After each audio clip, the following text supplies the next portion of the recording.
Hello viewers, in this video I'll show you how to fix Google Gemini could not load image problem in Google Gemini application. If you want to solve this problem, please follow the step.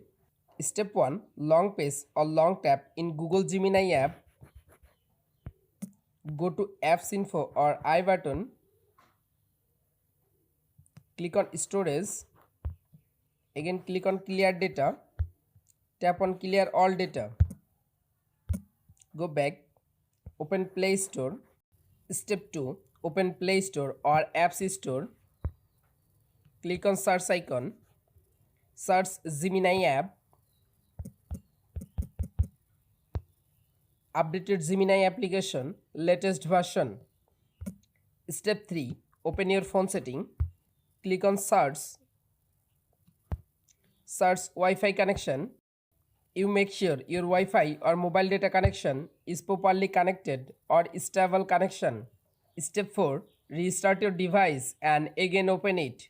You can follow all of the steps to fix Google Gemini could not load image problem solved. If this video helpful for you, please subscribe our channel and like this video.